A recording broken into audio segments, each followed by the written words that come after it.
형제들아, 우리가 너희 가운데 들어간 것이 헛되지 않을 줄을 너희가 친히 아나니, 우리가 먼저 필리포에서 고난과 능력을 당하였으나 우리 하나님을 힘입어 많은 싸움 중에 하나님의 복음을 너에게 전하였노라. 우리의 권면은 간사함이나 부정에서 난 것이 아니요 속임수로 하는 것도 아니라 오직 하나님께 옳게 여기심을 입어 복음을 이탁받았으니 우리가 이와 같이 말함은 사람을 기쁘게 하려 함이 아니요 오직 우리 마음을 감찰하시는 하나님을 기쁘시게 하려 함이라. 너희도 알거니와 우리가 아무 때에도 아첨하는 말이나 탐심의 팔을 쓰지 아니한 것을 하나님이 정언하시느니라. 또한 우리는 너희에게서든지 다른 이에게서든지 사람에게서는 영광을 구하지 아니하느니라. 우리는 그리스도의 사도로서 마땅히 권위를 주장할 수 있으나 도리어 너희 가운데서 유순한 자가 되어 유모가 자기 자녀를 기름과 같이 하였으니 우리가 이같이 너희를 사모하여 하나님의 복음뿐 아니라 우리의 목숨까지도 너희에게 주기를 기뻐함은 너희가 우리의 사랑하는 자 되리라. 형제들아, 우리의 수고와 애쓴 것을 너희가 기억하리니 너희 아무에게도 폐를 끼치지 아니하려고 밤낮으로 일하면서 너희에게 하나님의 복음을 전하였노라. 우리가 너희 믿는 자들을 향하여 어떻게 거룩하고 굵고 흠없이 행하는지에 대하여 너희가 증인이요 하나님도 그러하시로다. 너희도 아는 바와 같이 우리가 너희 각 사람에게 아버지가 자기 자녀에게 하듯 권면하고 위로하고 경계하노니 이는 너희를 부르사 자기 나라와 영광에 이르게 하시는 하나님께 합당히 행하게 하려 함이라. 아멘. 오늘 본문은 바울이 데살로니가 지역을 전도한 것에 대한 회상으로 시작을 합니다.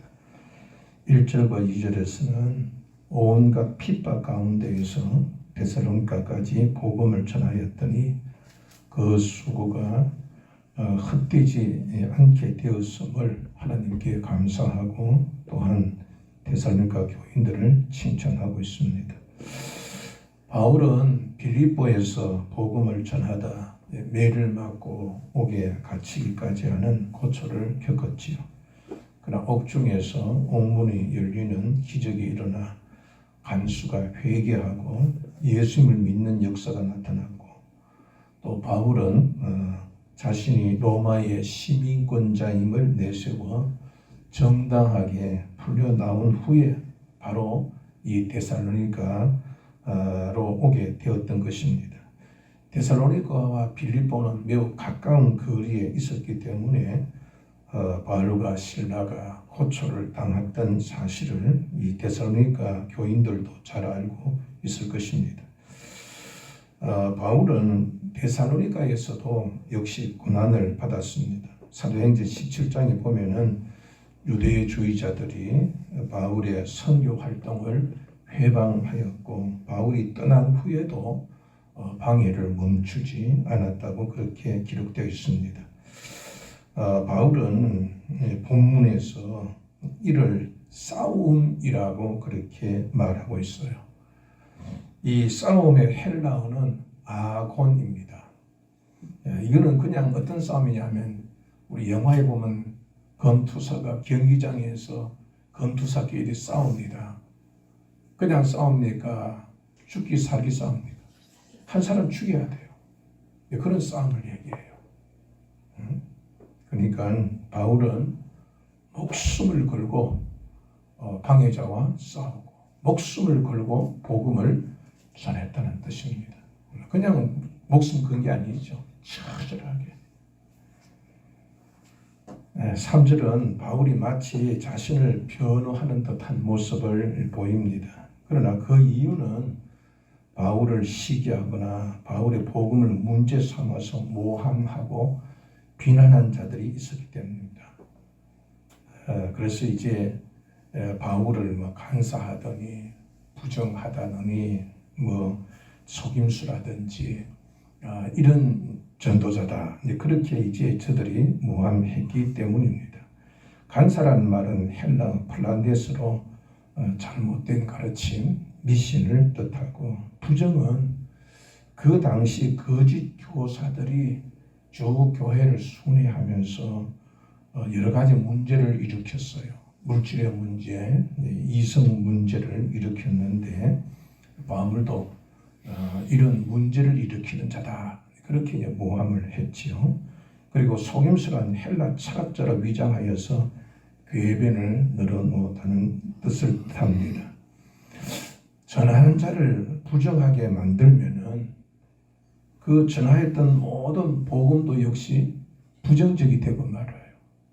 우리 예수님을 욕하는 자가 어디 있습니까? 근데 믿는 자들이 부정적으로 보이면은 예수 믿으려 하지 않습니다. 그처럼 사단도, 이단들도 목회자를 비난하죠. 목회자를 비난하면은 목회자가 전하는 설교를 받아들일 수가 없어요. 역시 이제 이런 일들이 이 데살로니가에서도 문제점이 되었던 것이죠. 그래서 이제 바울은 자신의 입장을 이제 부득이하게 전하고 있는 것입니다. 바울이 이런 모함을 받았을 때 마음이 얼마나 슬프고 아팠을까요? 4절에서 바울은 오직 하나님께 옳게 여기심을 입어 복음을 위탁받았다라고 말하고 있습니다. 옳게 여기심이란 헬라어로 도키마조인데 입정하다, 구별하다는 뜻입니다. 지금은 이제 좀 제조 방법이 달라졌겠지만 옛날에는 순금을 만들기 위해서는 재련 과정을 숱하게 거쳐야 돼요. 그래서 이제 비로소 이제 순금으로 인정받게 되듯이 하나님은 어떤 자를 전도자로 복음 전하게 하시느냐 하면은 첫째는 먼저 연단하신다는 거예요. 그래서 연단을 통하여서 믿음의 확고한 순금과 같은 믿음을 가진 자를 하나님께서 이렇게 확인하고 난 후에 그 다음에 그에게 이제 복음을 전할 수 있는 그러한 권세를 위임하신다는 겁니다. 바울도 역시 그런 연단을 통해서 주님께로부터 복음을 전하여도 좋다라는 그런 신임을 받았다고 그렇게 전하고 있습니다. 연단을 받을지라도 우리가 믿음의 확신 속에 거한다는 것은 복이죠.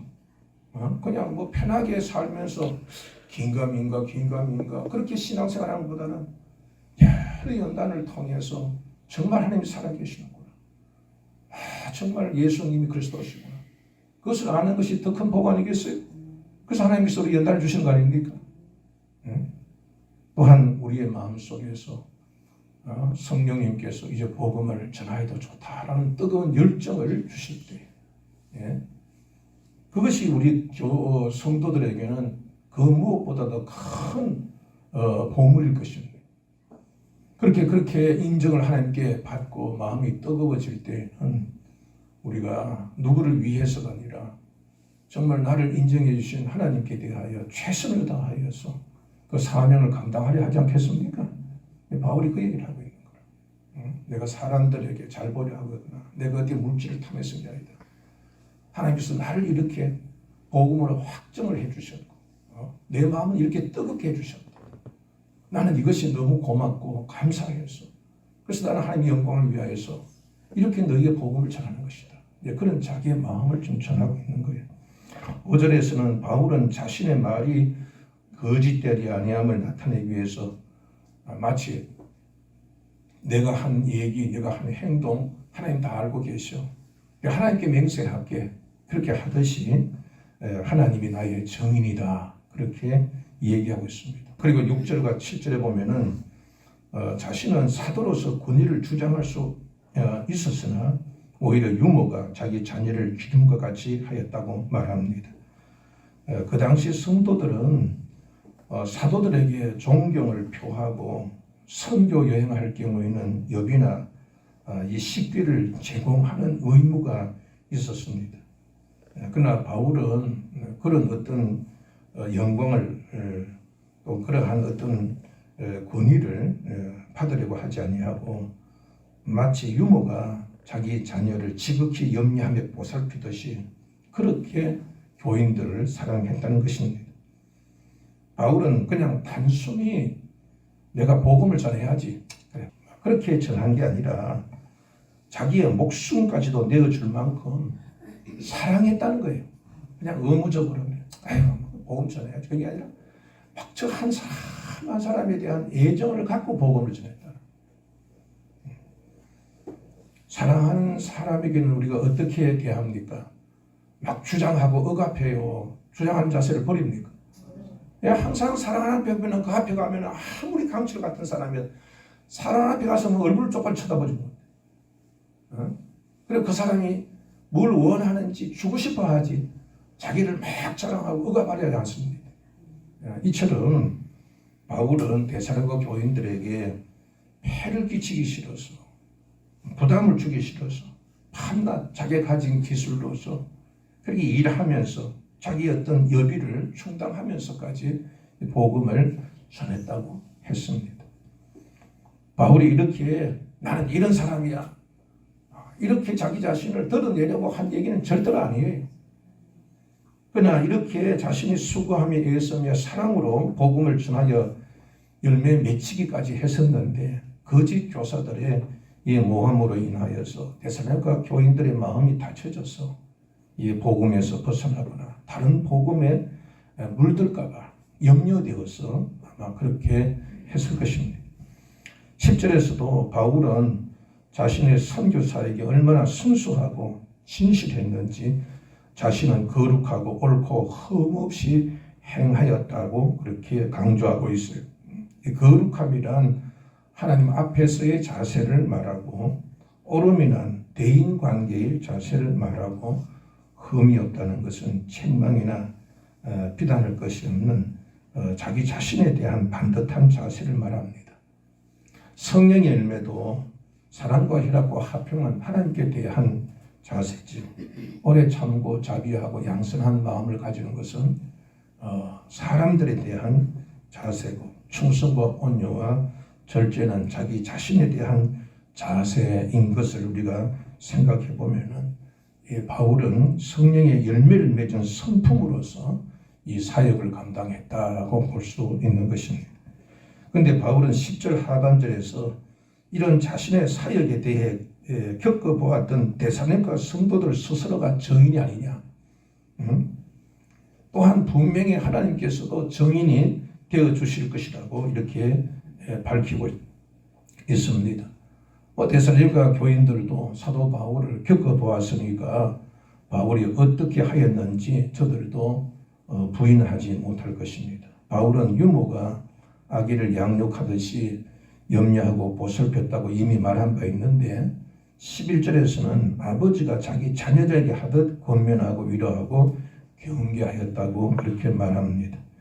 어머니처럼 따뜻하게 사랑하며 이렇게 대했을 뿐만 아니라 때는 아버지처럼 이렇게 엄격하게도 대했다라는 뜻이죠.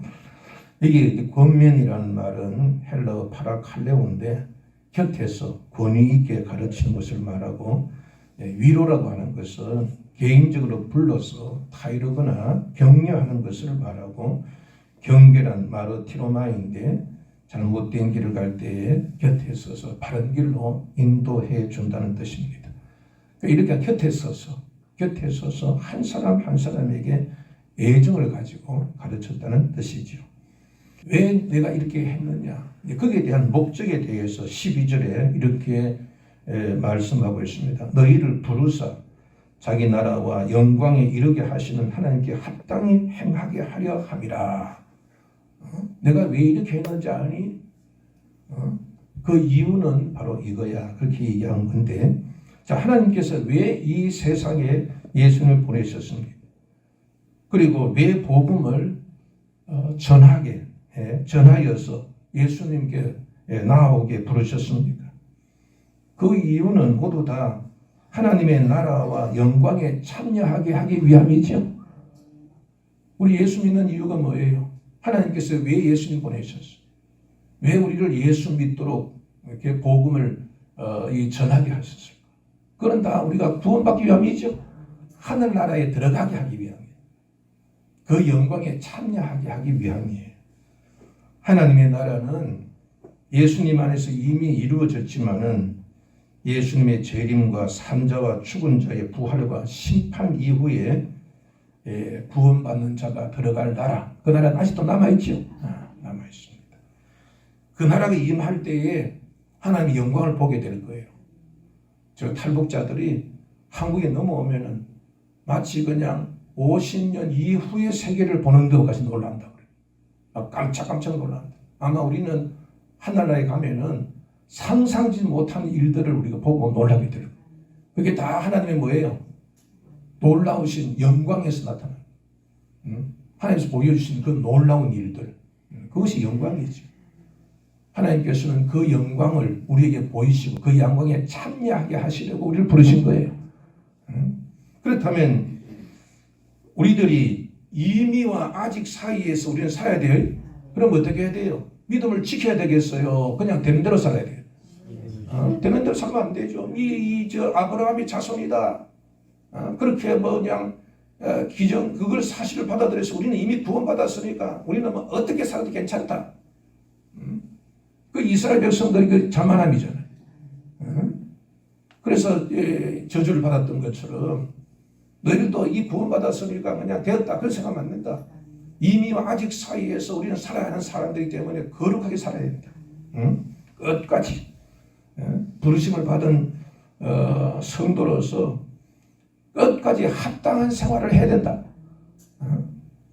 그것이 바로 하나님께 부르심을 받은 자의 삶이 되어야 되고 바로 그것을 위하여서 내가 사도로서 너희들에게 사역하는 사명이 바로 그것이다. 그렇게 전합니다.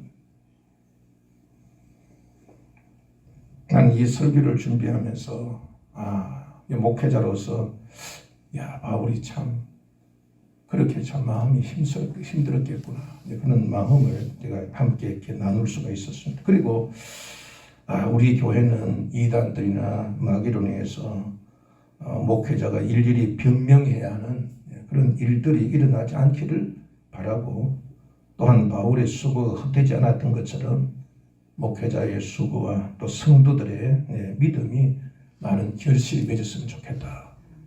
그런 마음을 가졌습니다. 여러분들도 그러한 일들이 일어나지 말아야 할 일은 일어나지 않고 우리 여러분들의 수고가 절대로 헛되지 않고 우리 교회가 세워진 이 수고가 절대로 헛되지 않기를 여러분들 기도해 주시기를 바랍니다.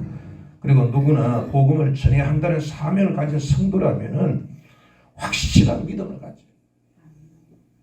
그리고 진정한 사랑과 검투사와 같이 목숨을 건 사명감이 필요하다는 것도 느꼈습니다. 복음을 전해야 한다는 그런 확실한 믿음을 가지는 것도 쉬운 일은 아닙니다만 사랑한다는 것은 더 어려운 일이에요. 왜냐하면 사랑은 그냥 우리의 의지 가지고 될 수 있는 일이 아니에요. 내가 이 설교를 준비하면서 옛날 생각이 났어요. 옛날 생각. 제가 이제 개척한 지 얼마 안 됐었을 텐데 내가 영수증을 잃어버렸어요. 그래서 재정 집사님에게 그 얘기를 했더니만 그 집사님 마치 의심하는 듯한 태도를 취하는 겁니다. 마음속에서 그냥 마음이 상했어요. 아니 목사를 신뢰하지 못하면서 어떻게 설교를 들을 수 있을까? 저렇게 목사를 신뢰하지 않는데 어떻게 예배당에 와서 목사의 말을 믿을 수 있을까? 그런 생각이 드는 게 그냥 마음속에 굉장히 나쁜 감정이 생기더라고요. 설교를 하다가도 그 사람만 눈에 보이면 그냥 내 열정이 식어버려요. 마음이 이렇게 좋지 못한 감정이 있는데 설교인데 제대로 나오겠어요. 그래서 하나님 앞에 그런 기도했어요. 하나님, 이런 신념 가지고는 나 괴로워서 목회를 할 수 없습니다.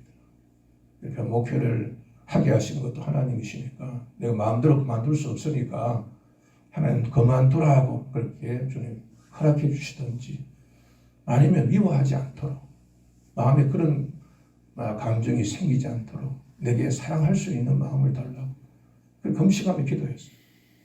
그런데 이 이렇게 신기하대요. 억지로 되는 게 아니잖아요. 그게. 우리 마음속에 그런 사랑이 마음속에 스미더라고요. 사랑이 나. 그래가지고 그런 감정 조금도 없이 그 기도원에서 내려와서 아주 그냥 맛있는 식사를 대접하면서 그 이후에 아주 그냥 사이가 좋아졌습니다. 그 집사님도 참 교회를 위해서 굳은 일을 다 맡아주셨어요.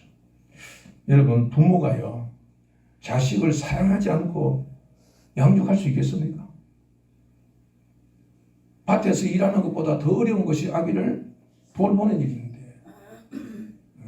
그 아기를 돌보듯이 사랑하는 것이 없으면은 어찌 그 아이를 양육하듯이 그렇게 그냥 그 어린아이와 같은 그런 이 신앙인들, 초보 신앙인들, 탈이 많고 많은 사람들을 일일이 돌보면서 그를 사랑하면서 그를 기를 수 있겠어요?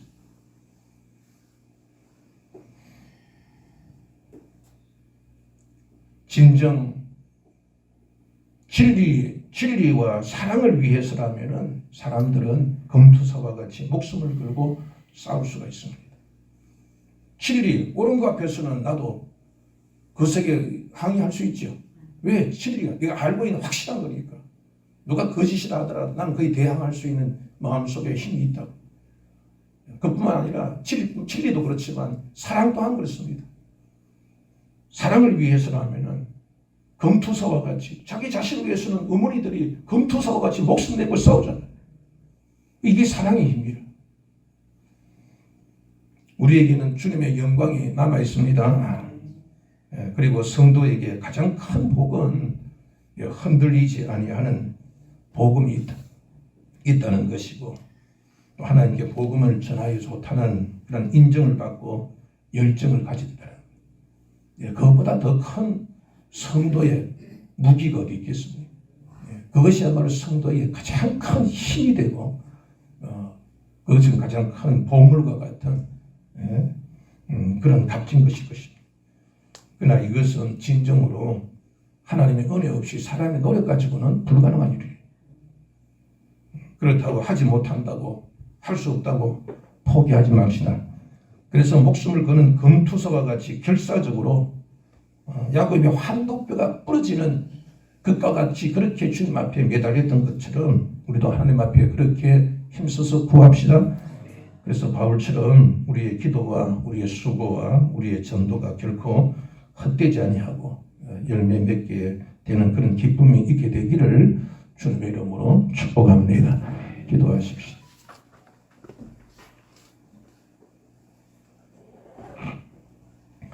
하나님 아버지, 우리의 믿음이 헛되지 않게 하여 주옵소서. 우리의 수고가 헛되지 않게 하여 주옵소서.